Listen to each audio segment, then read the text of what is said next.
حضرت سفیان ثوری رحمۃ اللہ تعالی فرماتے ہیں کہ میں نے دوران طواف ایک شخص کو دیکھا جو ہر قدم پر درود پاک پڑھ رہا تھا۔ اچھا، طواف کی مختلف دعائیں کتابوں میں لکھی ہیں، پہلے چکر کی دعا، دوسرے چکر کی دعا، بڑے وظائف علماء نے لکھے ہیں، مگر آپ فرماتے ہیں میں نے اس شخص کو دیکھا جو ہر قدم پر صرف درود پاک پڑھ رہا تھا۔ تو میں نے اس سے کہا کہ بھائی طواف کی اور بھی دعائیں ہیں، وہ بھی پڑھو، صرف درود پاک پڑھ رہے۔ تو کہتا ہے کہ اس میں ایک راز ہے، اور وہ راز یہ ہے کہ میں اور میرے والد صاحب حج کو نکلے تھے۔ اچھا، اس زمانے میں حج اونٹوں پر، گھوڑوں پر ہوتا تھا، قافلوں کی صورت میں ہوتا تھا، تو ہم پورے قافلے کے ساتھ سفر میں تھے۔ دوران سفر ہی میرے والد صاحب کا انتقال ہو گیا۔ اب انتقال ہونا ہی بڑی مصیبت تھی، مگر ایک اور مصیبت یہ آئی کہ میرے والد صاحب کا چہرہ جو ہے وہ سیاہ ہو گیا، پیٹ بھی پھول گیا۔ میں بڑا غمزدہ ہوا کہ یہ میرے والد صاحب کے ساتھ کیا ہوا، جنگل بیابان تنہا، والد صاحب کی میت ذات اور اس میں چہرہ سیاہ ہو جانا۔ کہتے میں بڑا دکھی تھا کہ میں نے والد صاحب کا چہرہ ڈھانپا اور بیٹھے بیٹھے میری آنکھ لگ گئی۔ اب جب خواب آیا تو خواب میں کیا دیکھتا ہوں کہ بڑی حسین و جمیل شخصیت ہے، لباس بھی بڑا صاف ہے، بڑی کمال کی خوشبو ان سے آ رہی ہے، اور ایسی خوشبو آ رہی ہے جو میں نے اس سے پہلے کبھی سونگھی نہیں ہے۔ وہ عظیم شخصیت میرے والد صاحب کے پاس آئے، کپڑا ہٹایا، اپنا مبارک ہاتھ میرے والد صاحب کے چہرے پر پھیر دیا۔ والد صاحب کا چہرہ جو سیاہ ہو گیا تھا، ان کا ہاتھ پھیرنا تھا کہ چہرہ نورانی ہو گیا۔ اب وہ شخصیت واپس جانے لگے، میں نے پکڑ لیا ان کا دامن، میں نے کہا حضور ایسی بے سر و سامانی میں، اتنی بڑی تکلیف میں آپ نے میری مدد فرمائی، میرے والد صاحب کا چہرہ نورانی کر دیا، اپنا نام تو بتائیے۔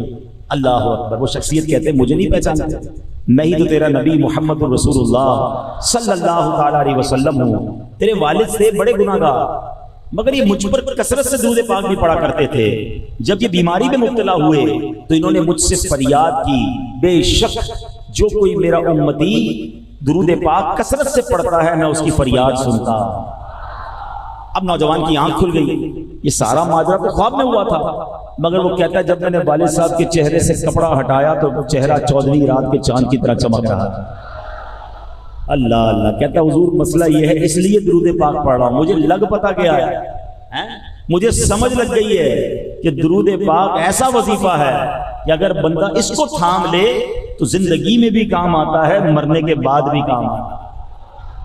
اور آقا نے اس کو کیا فرمایا کہ جو میرا امتی مجھے فریاد کرتا ہے اور درود پڑھنے والا ہو تو ہم اس کی فریاد سنتے ہیں۔ کیا خوب بات سیدی اعلیٰ حضرت لکھتے ہیں نا، فریاد امتی جو کرے حال زار میں، فریاد امتی جو کرے حال زار میں، ممکن نہیں کہ خیر بشر کو خبر نہ ہو، واللہ وہ سن لیں گے، فریاد کو پہنچیں گے، اتنا بھی تو ہو کوئی جو آہ کرے دل سے۔